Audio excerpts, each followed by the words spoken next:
अब हम चल रहे हैं सत्यनारायण मंदिर की तरफ। चलिए जानते हैं हमारे डीओपी जो इस वक्त हमारे ड्राइवर बने हुए हैं अनमोल बेदी जी से कि मंदिर पहुंचने में हमें और कितना समय लगेगा और कितनी देर में हम पहुंच जाएंगे। जी अनमोल जी बताइए। जैसे कि आपने देखा है अभी अभी हम देवनगरी योग नगरी ऋषिकेश रेलवे स्टेशन के पास से निकले हैं, तो वहाँ से सत्यनारायण मंदिर सिर्फ 15 मिनट की दूरी पे है, जो रायवाला हरिद्वार के पास स्थित है।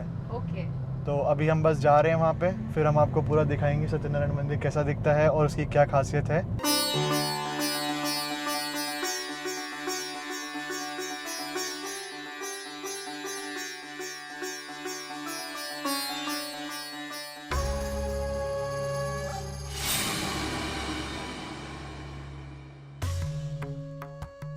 तो अब मैं आ पहुंची हूँ सत्यनारायण मंदिर में, जहाँ की भगवान श्री विष्णु का वास है।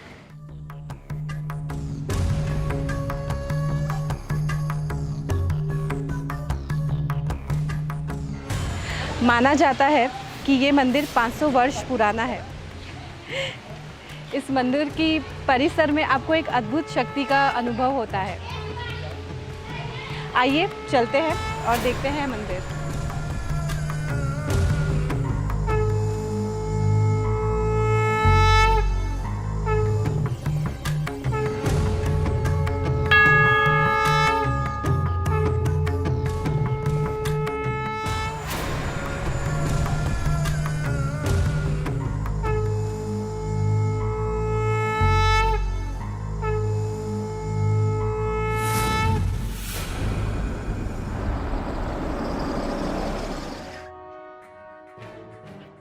जैसे कि मैंने आप सबसे कहा कि इस मंदिर के परिसर में आपको अद्भुत शक्तियों का एहसास होता है।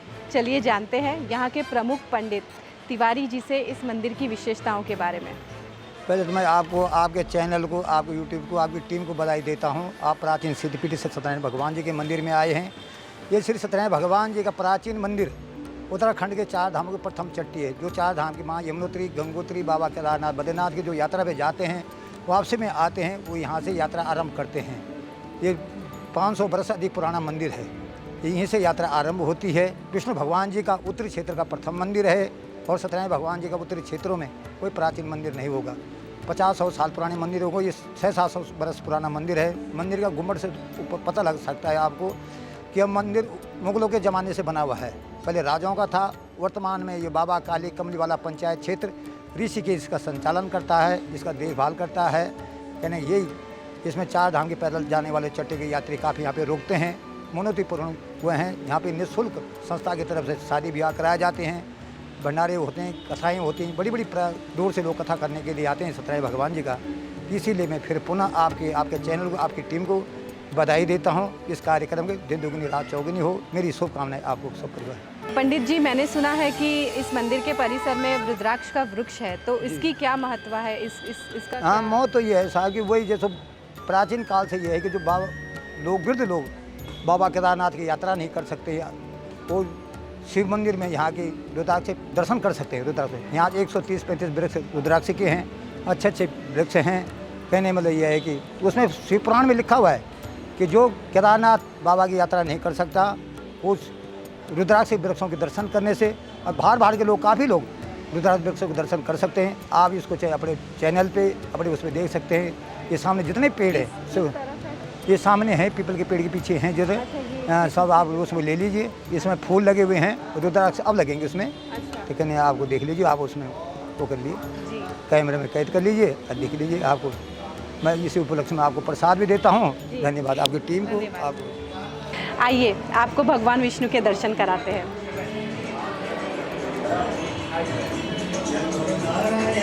ओम हरि ओम ओम श्री श्री लक्ष्मी सर्वधन्यां बहुरात्रि पार्श्वे नक्षत्राणि रूपम ईशानानि खनामुद्गानां सर्वलोकं मैकानां लक्ष्मीपते नमो नमः। नागानाथ भूताय हरिनाथ नमो नमस्ते प्राणात प्राणारसंतु दशदेकं चारुं नमावलहतेन स्वामिनां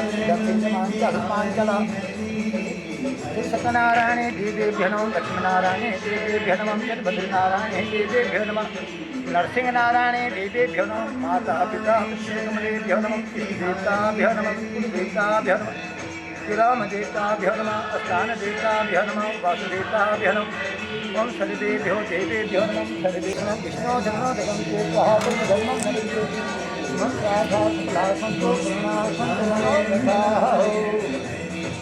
मंत्रार्था सफला संतो प्रणः संतो मनोरथः दीर्घाय मां के बंधुश्यामा भवा।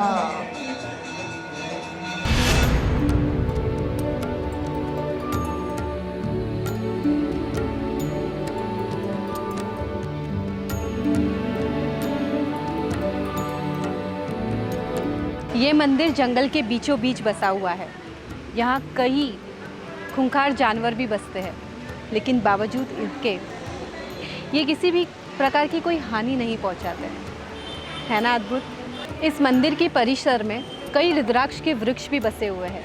रुद्राक्ष यानी भगवान शिव शंकर की आंखों से गिरे हुए अश्रु। पुरानी कथाओं की माने तो ये कहा जाता है कि जब माता सती ने अपने देह को अग्निकुंड में त्याग दिया था, उस वक्त दुखी अवस्था में भगवान शिव शंकर उनके देह को लेकर दुनिया भर में परिक्रमा कर रहे थे।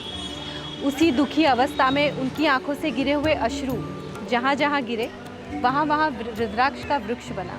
वर्तमान समय में रुद्राक्ष के वृक्ष नेपाल, इंडोनेशिया और भारत के उत्तराखंड में पाए जाते हैं।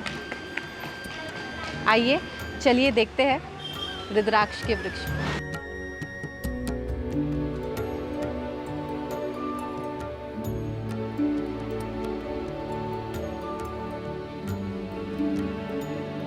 तो ये है रुद्राक्ष का वृक्ष।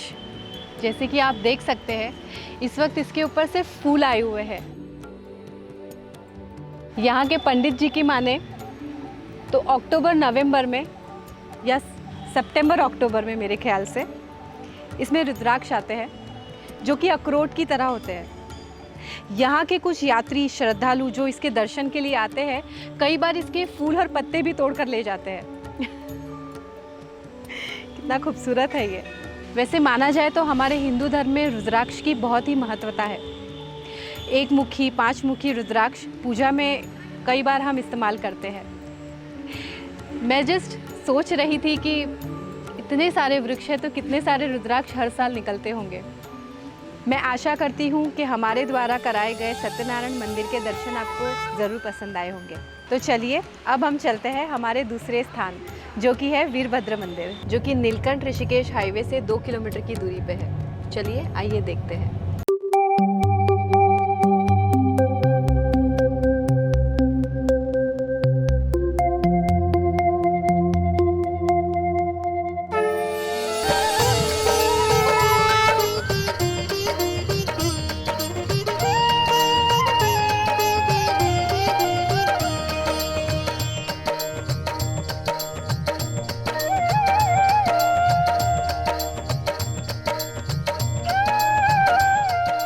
तो अब हम आ पहुँचे हैं करीबन 1300 साल पुराने भगवान शिव शंकर के रुद्र रूप के प्रतीक कहलाने वाले वीरभद्र मंदिर। आइए भगवान शिव शंकर के दर्शन करते हैं।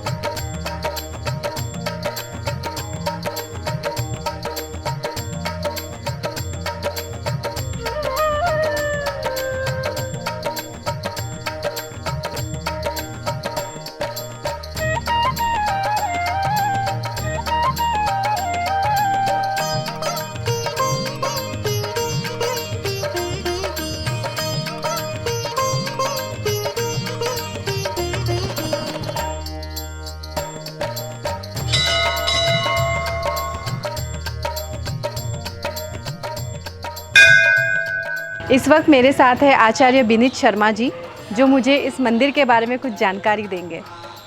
नमस्कार। नमस्कार पंडित जी, हमें बताइए कि ये मंदिर की स्थापना कैसे हुई, यहाँ की क्या विशेषताएं हैं और इसके पीछे क्या कहानी है। हमने माता सती और शिव शंकर जी की एक कहानी सुनी है, अगर आप हमें बताएंगे तो हमारे दर्शकों को और भी अच्छा लगेगा।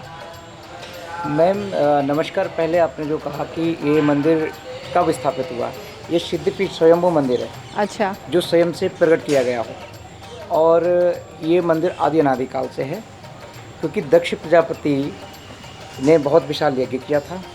उस यज्ञ में सभी देवी देवताओं को बुलाया। दक्ष प्रजापति कौन है हमारे माँ दर्शक? सती के फादर। माँ सती जी के पिताजी का नाम दक्ष प्रजापति है। दक्ष प्रजापति जी नहीं चाहते थे कि शंकर जी से हमारी पुत्री का विवाह हो, लेकिन विधि का विधान कुछ ऐसा है कि माँ का विवाह महादेव के साथ हुआ।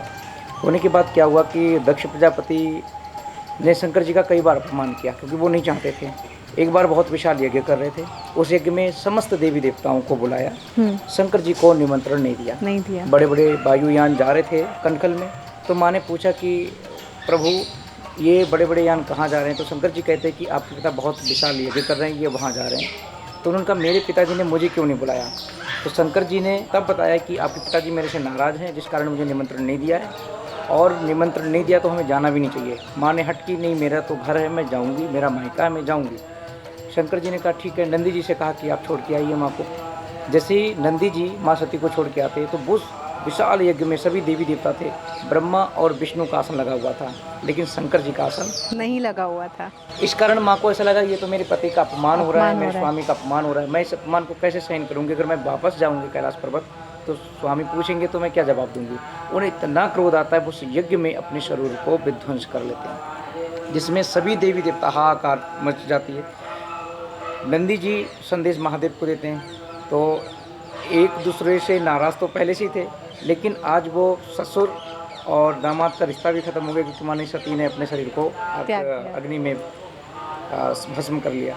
शंकर जी को इतना क्रोध आता है, वो अपनी जटा से वीरभद्र जी को प्रकट करते हैं। वीरभद्र जी इसी स्थान से दक्ष प्रजापति कनखल हरिद्वार में जाते हैं और उस यज्ञ को विध्वंस करते हैं। विध्वंस करने के बाद महादेव से कहते हैं प्रभु जिस कार्य हेतु आपने मुझे प्रकट किया या मेरी उत्पत्ति की, वो कार्य मैंने कर दिया है, अब आगे क्या आदेश है? शंकर जी कहते हैं कि अब आप आराम से बैठ के जप तप पूजा पाठ यज्ञ करना चाहते करिए। तो भगवान शंकर वीरभद्र जी इसी स्थान पे बैठे। बैठने के बाद भयंकर स्वरूप था, तो ऐसा शास्त्रों में कहते हैं कि उनका भयंकर जो स्वरूप था, उन्होंने अपनी स्वरूप को एक शिवलिंग रूप में परिवर्तन कर लिया। अच्छा। तो वो शिवलिंग आज तक है, ये हमने स्थापित नहीं किया है। अच्छा। आदि अनादि काल से जो स्वयंभू जिसे बोलते हैं।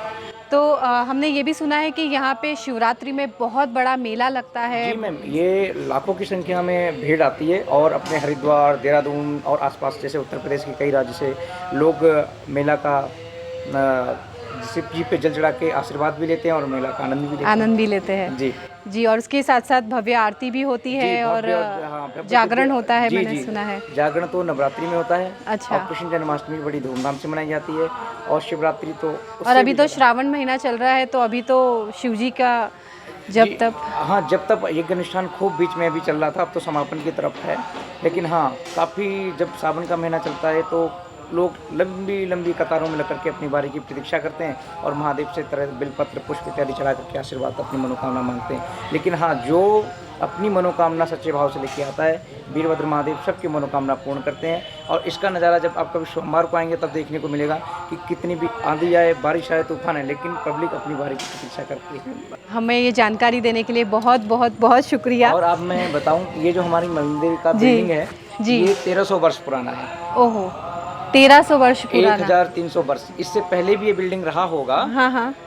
दूसरी बिल्डिंग, लेकिन ये जो पुरातत्व विभाग वाले हैं उन्होंने ये फिर से इसे कंस्ट्रक्ट किया होगा। नहीं, उन्होंने बताया कि 1300 वर्ष पुराना है। और जो शिवलिंग पे उन्होंने अपनी मशीन के द्वारा जो भी किया तो उन्हें ऐसा कुछ नहीं पता लगा कितना पुराना है। इसलिए ये आदि अनादि और गंगा जी के तट पे बसा हुआ है और हमारे पास नहीं है गंगा माँ।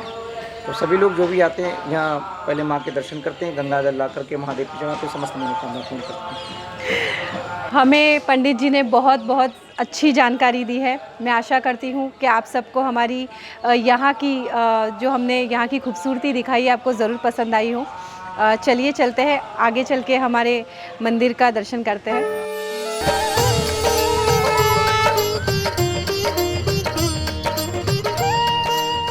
माना जाता है नंदी जी के कानों में अपनी मनोकामना कहने से शिव जी तक जल्दी पहुंच जाती है। तो चलिए मैं भी कोशिश करके देखती हूँ। मैंने तो अपनी कोशिश कर ली है। आशा करती हूँ कि मेरी मनोकामना जल्दी पूरी हो जाए। एफजी ट्रैवल्स द्वारा कराए गए वीरभद्र मंदिर के दर्शन आपको ज़रूर पसंद आए होंगे। अगर आप इसी तरह ऋषिकेश की खूबसूरत वादियाँ और यहाँ के तीर्थ स्थान के दर्शन करना चाहते हैं तो हमारे चैनल को लाइक, शेयर और सब्सक्राइब ज़रूर कीजिए। और इसी के साथ मैं जॉली भाटिया आप सबसे विदा लेती हूँ।